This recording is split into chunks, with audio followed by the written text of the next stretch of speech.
Navbharat online class में आपका एक बार पुनः स्वागत है। और हम आपको बता रहे थे पिछली कक्षा में कुछ न्यूमेरिकल क्वेश्चंस के बारे में, श्रेणीक्रम और पार्श्वक्रम संयोजन से संबंधित अपने क्वेश्चंस जो है वो बताए गए थे आपको। और उसी से जुड़ा हुआ एक क्वेश्चन है जो यहाँ पे लिख रखा है, दिए गए परिपथों नहीं बल्कि परिपथ लिखेंगे, क्योंकि बाकी दो जो है इसके पार्ट वो हमने कल बता दिए थे। अभी तीसरा जो पार्ट है इसका वो यहाँ पे हम आपको बता रहे हैं।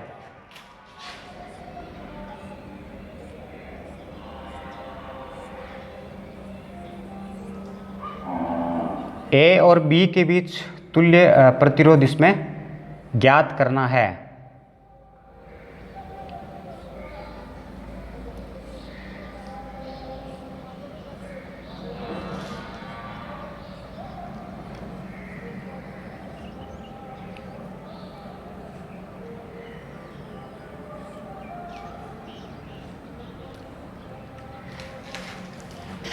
ये इस तरह से देखिए, ये ए है और ये यहाँ पे बी है।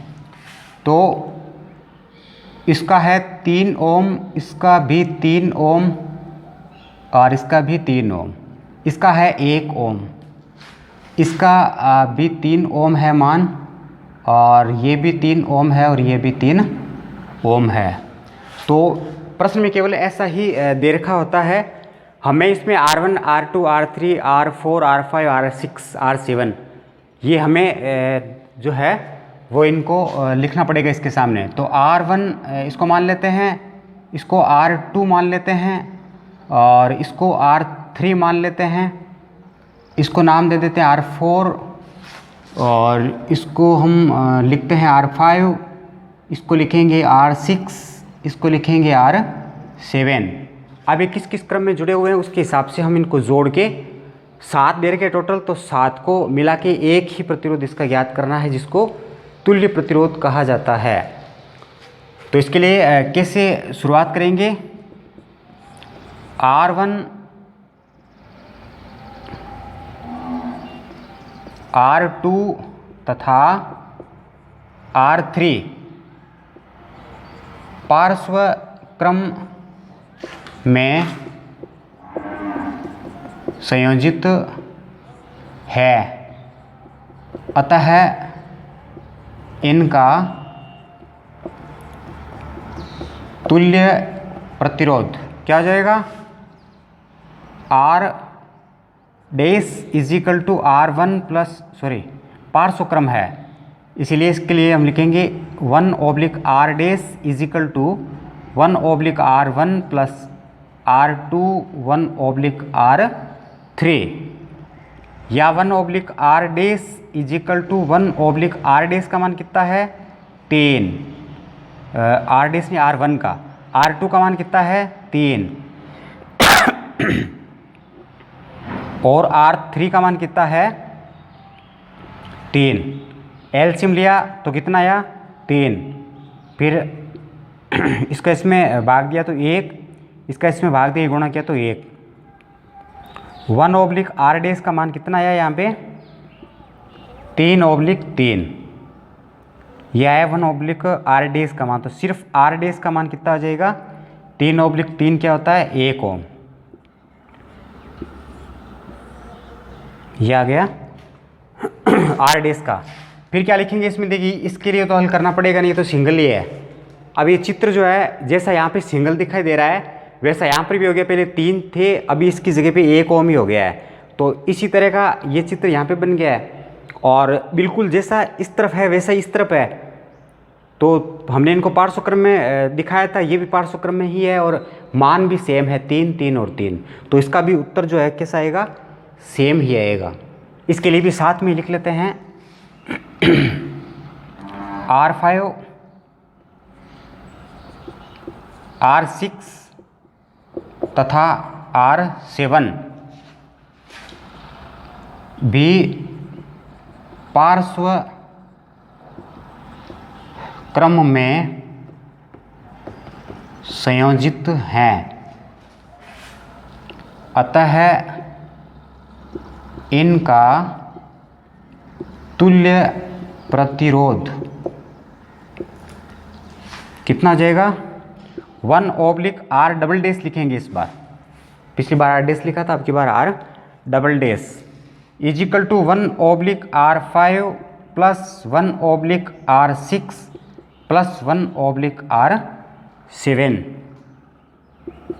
1/r" इजिकल टू 1/r5 का मान कितना है 3, और r6 का मान भी कितना है 3, और r7 का मान भी कितना है 3। एलसीएम कितना आएगा 3, और फिर 1 + 1 + 1 1/r". तो ये जो मान है वो हो गया 3/3। तो सिर्फ r" का मान कितना आ जाएगा, ये 1 ओम है, तो इसका आ जाएगा 1 ओम। ठीक है। और ये जो चित्र है वो अब किस तरह का बनेगा, यहाँ पे बना रहे हैं।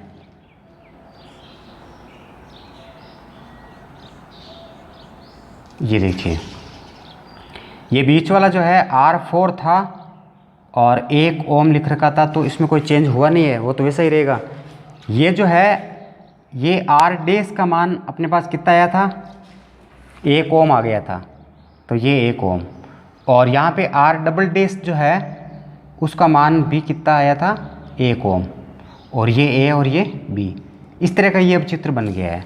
तो इसको देख के बताइए कि ये तीनों आपस में किस क्रम में जुड़े हुए हैं, श्रेणी क्रम में। अब श्रेणी क्रम में हो गए हैं तीनों, इसलिए कौन सा फॉर्मूला लगेगा यहाँ पे, श्रेणी क्रम वाला। तो इसके लिए हम लिखेंगे कि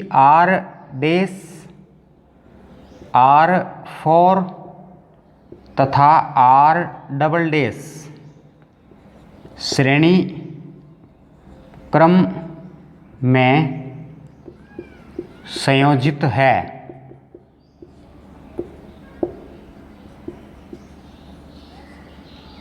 अतः इनका तुल्य प्रतिरोध क्या हो जाएगा, R, सिर्फ R ही लिखेंगे अब की बार, ये फाइनल अपना R है। तो R = R' plus R4 plus R", या R बराबर R' का मान कितना है 1, R4 का मान कितना है 1, और R" का मान कितना है 1, तो R का मान टोटली कितना आ गया 3 ओम आ गया। फाइनल जो आंसर है वो कितने हैं, 3 ओम है इसके। इस तरह से ये आपको कैलकुलेट करना पड़ेगा। क्रम देख लीजिए, सबसे पहले आपको क्रम को पहचानना पड़ेगा, तो किस क्रम में है उसी के हिसाब से हम सूत्र लगा देंगे, फिर नया डायग्राम जो बनता है वो बना देते हैं, और फाइनल अपना उत्तर जो है वो निकाल लेते हैं। तो 2-4 क्वेश्चन करेंगे तो ये ज़रूर समझ में आ जाएंगे। एक जो हमने व्यापारिक मात्रक पढ़ा था, उसका विद्युत ऊर्जा का व्यापारिक मात्रक, तो उसमें एक क्वेश्चन हमने पहले भी किया है। उसमें जो फॉर्मूला हम आपको लिखाया गया था वो अपना था विद्युत ऊर्जा इजिकल टू, यहाँ पे लिखा था हमने शक्ति वाट में, और फिर गुणा लगा के हमने समय लिखा था घंटे में। यहाँ पे लिख देता हूँ मैं,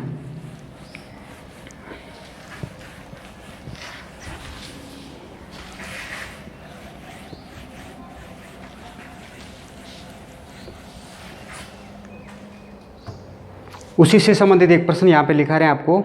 एक 1500 वाट की निमज्जन छड़, एक 1500 वाट की निमज्जन छड़ प्रतिदिन 3 घंटे पानी गर्म करने के, प्रतिदिन 3 घंटे पानी गर्म करने के काम आती है। यदि 1 यूनिट विद्युत ऊर्जा का मूल्य, यदि 1 यूनिट ऊर्जा का मूल्य 5 रुपये है तो 30 दिन में उपयोग हुई, 5 रुपये है तो 30 दिन में उपयोग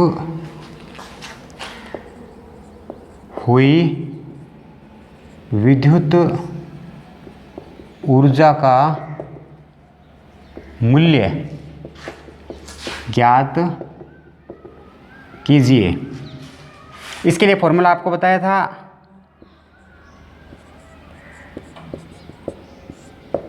व्यय विद्युत ऊर्जा इजिकल टू शक्ति, और इसके कोष्टक में होता है वाट में लिखनी पड़ेगी हमें शक्ति, इनटू समय, ये लिखना पड़ता है घंटे में।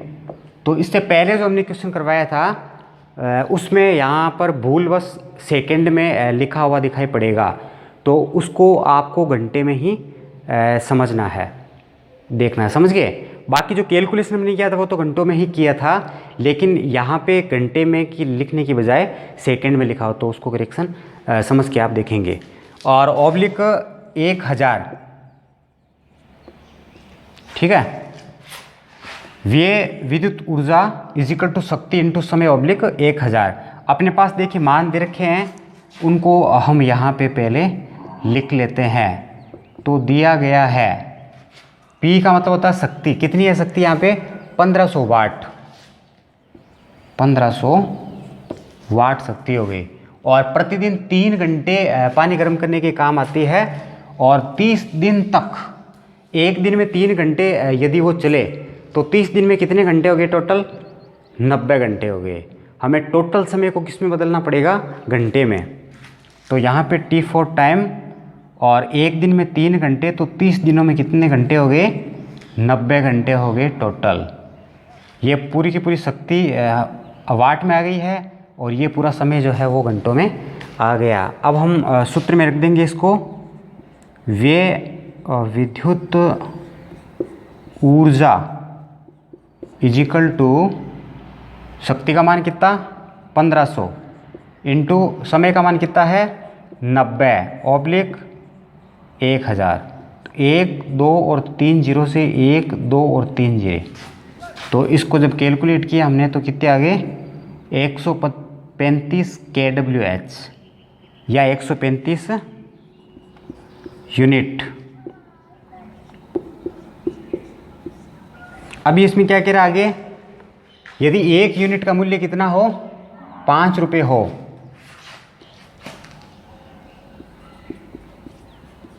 यदि 1 यूनिट का मूल्य 5 रुपये है तो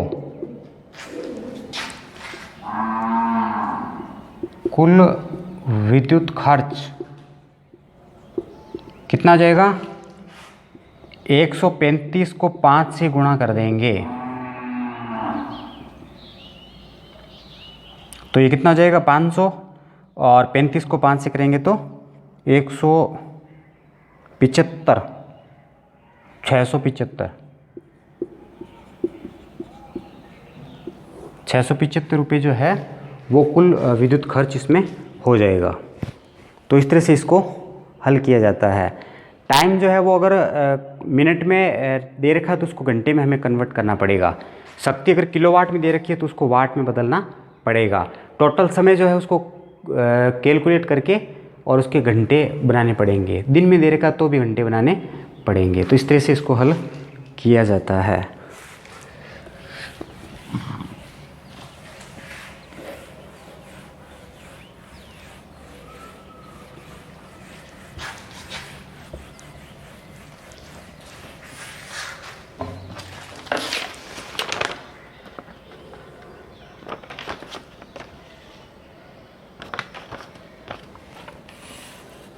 इसके बाद आपको चुंबकीय क्षेत्र की परिभाषा बताई थी और चुंबकीय क्षेत्र रेखाओं की परिभाषा भी बताई थी।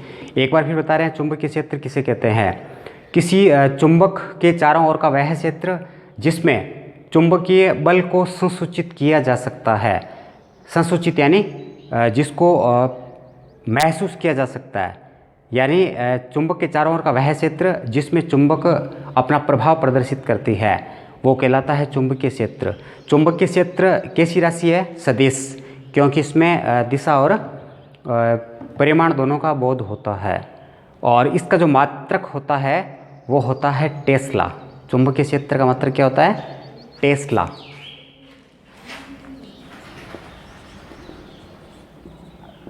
चुंबकीय क्षेत्र का मात्रक होता है टेस्ला, समझ गए?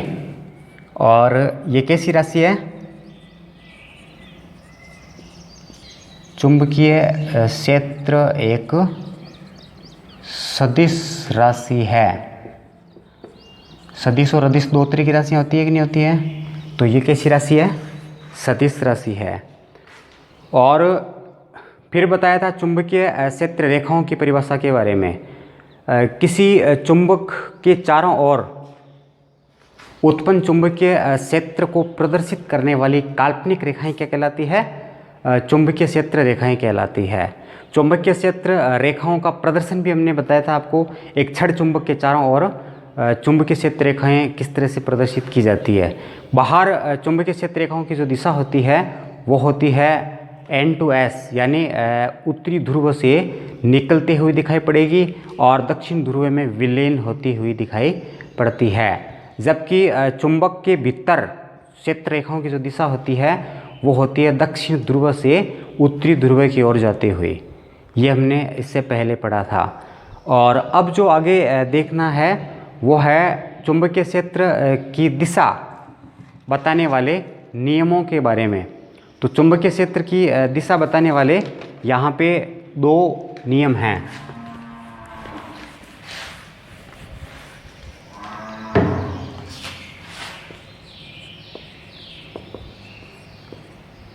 चुंबकीय क्षेत्र की दिशा बताने वाले नियम, इसके लिए दो नियम है। पहला नियम है दक्षिणावर्त पेच नियम। दक्षिणावर्त और वामावर्त दो होते हैं, क्लॉकवाइज और एंटी क्लॉकवाइज भी इसको कहते हैं। तो दक्षिणावर्त पेच नियम को देखिए, ये एक पेच हो गया,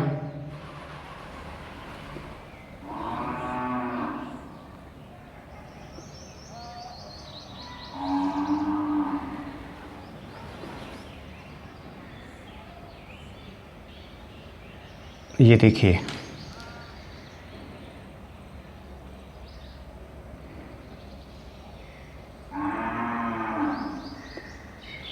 समझ गए।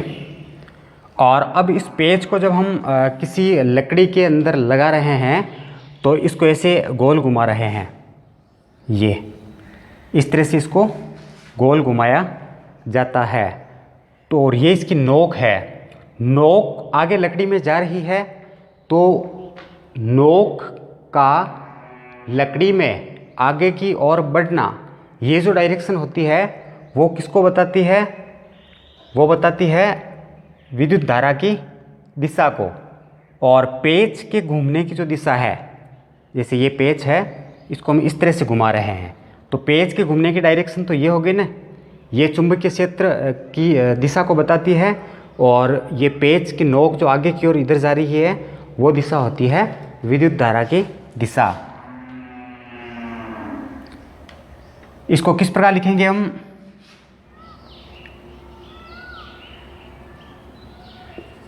यदि किसी पेच को दक्षिणावर्त, यानी घड़ी जिस तरह से घूमती है उस हिसाब से घुमाए इस तरह से। यदि किसी पेज को दक्षिणावर्त घुमाएं